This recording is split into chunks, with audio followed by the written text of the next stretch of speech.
Hi everyone.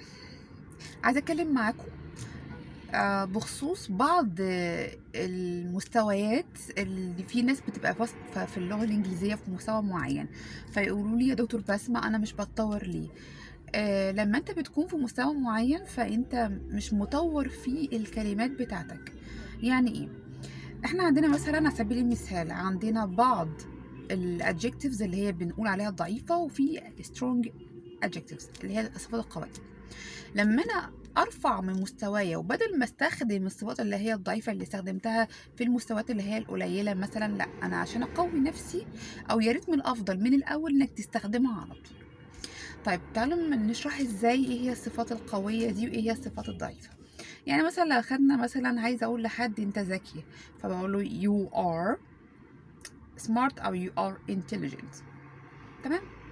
ولكن اللي عايزه اقول له انت ذكي جدا، فبدل ما اقول له very intelligent او very smart، الاجنبي بيستخدم الصفه القويه هنا بقى، فيقول له you are brilliant you are brilliant، انت ذكي. مثال تاني، لو انا عايزه اقول ان شايف حد ان هو او واحده جميله او هي جميله، فبقول she's beautiful. ولكن الاجانب ما بيقولوش جميله جدا، بيقولوا she's very beautiful، فيقولوا ازاي؟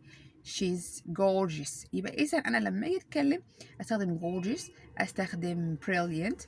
مثال تاني كمان، لو عايزه اقول ان الحاجه دي فظيعه وحشه قوي، فممكن dreadful، يعني في صفات ضعيفة كتير بمعنى أو horrible فظيعة أو وحشة. لكن أنت ممكن تستخدم حاجة تانية زي مثلا الأقوى بقى هنا في الحالة دي اللي هي هتبقى atrocious. atrocious يعني دي فظيعة سيئة شنيعة بشعة جدا. برضو من الصفات اللي هي الضعيفة، مثلا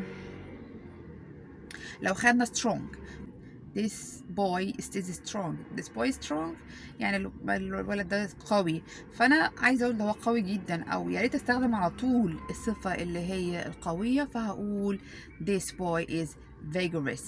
this boy is vigorous. وهنا انا لو عايز اطور من نفسي بستخدم الصفات او السترونج adjectives، ودي هتساعدك كتير. ولو حابين تعرفوا اكتر تابعوني او اشتركوا معنا.